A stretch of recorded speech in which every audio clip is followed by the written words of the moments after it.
10 years ago when I started in this position, it was almost exclusively working with media. And I would handle media requests, and I still do. I handle multiple media requests every day on any number of given things. And this week it's been a number of local media inquiries, but I've also talked to ABC News and Inside Edition and CNN, and you talk to those folks actually routinely, and that takes a lot of work and a lot of coordination about all different sorts of events.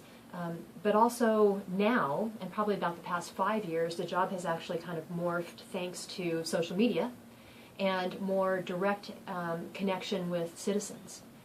And the department is looking at how can we continually educate people and help them learn crime prevention, fire prevention messages, be informed as to what's happening in their community. And now there are methods to do that, obviously through traditional media, which is still very important and the way to reach most people. Right. But social media is becoming increasingly important as well. I think the citizens, people expect their emergency services agencies now and their city to be on social media. Actually, interestingly, I think journalism and law enforcement have a lot in common in that people see the end result, but the process of how you get there is generally a mystery to people.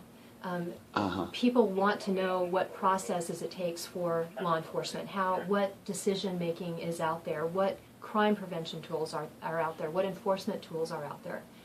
So I actually go back to the 17 years I spent as a working reporter, most of those years right here in Boise, and I use those same skills, same communication skills. As a journalist, you work under deadline. You have some sort of crisis almost every day in that it's deadline driven and information needs to get out right away. So I fall back on those skills and we work quickly. Can you think of an event, an emergency that you dealt with in the past year or a couple of years that really sticks out to you as like a very intense time in your job? I can think of several. Can you give me a specific example? Yeah. I think probably one of the most compelling things that immediately comes to mind, and I think that will come to a lot of people's minds, is the Robert Manuel case from a few years back. That was before we had a lot of social media at that time.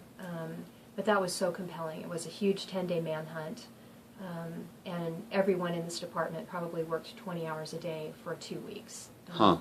And as you know, the outcome was not what anyone hoped it would be. Exactly.